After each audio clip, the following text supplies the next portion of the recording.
আমি মনে করি গ্রামের জীবনের চাইতে শহরের জীবন অনেক ভালো।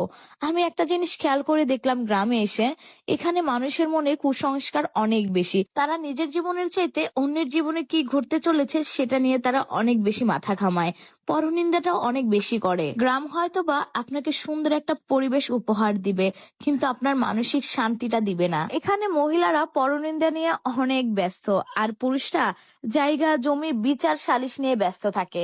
এখানে দোষ ধরাধরি নিয়ে এতটাই ব্যস্ত থাকে যে কার হাড়িতে কি রান্না হচ্ছে তারা এটাও কিন্তু খেয়াল করে। আপনি কত টাকা ইনকাম করছেন, আপনার স্বামী কি করছে, বা আপনার সংসারে কি ঝামেলা চলছে, এগুলি নিয়ে না আপনার থেকে অন্যদের মাথা ব্যথা বেশি থাকবে। একটা জিনিস খেয়াল করবেন, যারা ঢাকা শহরে থাকে বা শহরে থাকে, তারা কি করছে বা তারা কত টাকা ইনকাম করতেছে, তাদের স্বামী কি করছে, এত কিছু নিয়ে কিন্তু কেউ মাথা ঘামায় না।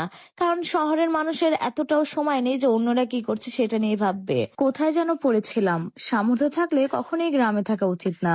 গ্রামে 100 বিঘা জমির মালিক হওয়ার চেয়েও শহরে এক টুকরো ভাড়া বাসায় থাকা অনেক ভালো, অনেক সম্মানের, অনেক আরামদায়ক। এখানের বেশিরভাগ মানুষ এতটাই টক্সিক যে তারা তাদের ব্যক্তিগত জীবনের থেকে আপনার জীবন নিয়ে বেশি চিন্তিত।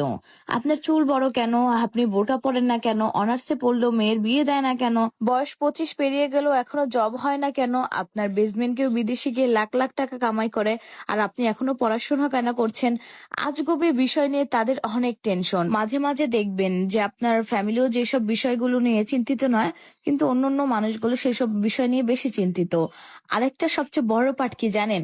আপনি এমন কোনো বাড়ি খুঁজে পাবেন না যেখানে জায়গা জমি নিয়ে বিরোধ নেই। প্রত্যক্ষ বা পরোক্ষ এই ফ্যামিলি সেই ফ্যামিলির সাথে কোনো না কোনো একভাবে ঝগড়া লেগেই থাকে। 1 ইঞ্চি জায়গা নিয়ে মাথা ফাটাফাটি, অশ্লীল ভাষায় গালাগালি, মামলা মোকদ্দম চলতেই থাকে। আবার এমন কিছু মানুষ আছে যারা গোপনে প্যাচ লাগিয়ে ঝগড়া বিবাদ বাড়িয়ে দেয়। কাউকে পছন্দ না হলে তার নামে জায়গায় জায়গায় বদনাম রটিয়ে বেড়ায়। আর এসবের মধ্যে সবচেয়ে বিরক্তকর পার্ট হচ্ছে গ্রামের চায়ের দোকানগুলো।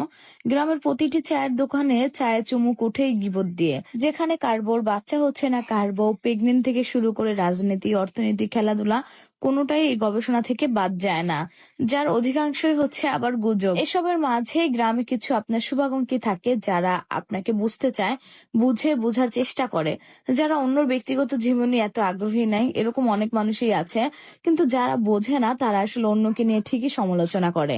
আমি আবার বলবো যে সবাই যে এক তা না, এর মধ্যে কিন্তু অনেক ভালো মানুষও আছে যারা এসব নিয়ে কখনোই চিন্তা ভাবনা করে না, যেটা আমি বললাম। কিন্তু কিছু কিছু মানুষ এরকমই আছে। বেশিরভাগ মানুষই আসলে এরকম। এতক্ষণ কিন্তু অনেক কথা বলে ফেললাম। আমি এত কথা বলার পরে আমি কিন্তু এখন গ্রামে আছি। যাই হোক, আমি আমার মধ্যে থাকার চেষ্টা করি, অন্যদের সাথে একটু কমই মিশি। তো এইদিকে দেখেন, আমি অনেক কিছু রান্না করে ফেলছি। আমি হচ্ছে ভাজি করেছি, সবজি ভাজি, ডাল রান্না করেছি, আর আমি আলু ভর্তা করছি। এই যে এই বাটনাটা আমি ঢাকা থেকে কিনে আনছি। আমি অনলাইনে দেখেছিলাম প্রায় 350 টাকা এই বাটনাটার দাম। পরবর্তীতে যেখানে অরিজিনাল বানায়, যেখান থেকে সেল হয়, ওখানে গিয়ে আমি নিয়ে আসছি। নিয়ে আসছে বলতে আমাকে আমার বোনকে বলেছিলাম, ও নিয়ে আসছে। দাম নিয়েছে 150 টাকা। 150 টাকা হিসেবে অনেক ভারী, কিন্তু বাহির থেকে বা যারা বিক্রি করে ঘুরে ঘুরে তাদের কাছ থেকে কিনতে গেলে আরো বেশি লাগতো। আমার তো খুবই পছন্দ হয়েছে। খুব সহজে এই বাটনাতে ভর্তা করা যাচ্ছে, সাথে কিন্তু আমি ভর্তা করে খেয়েও নিচ্ছি।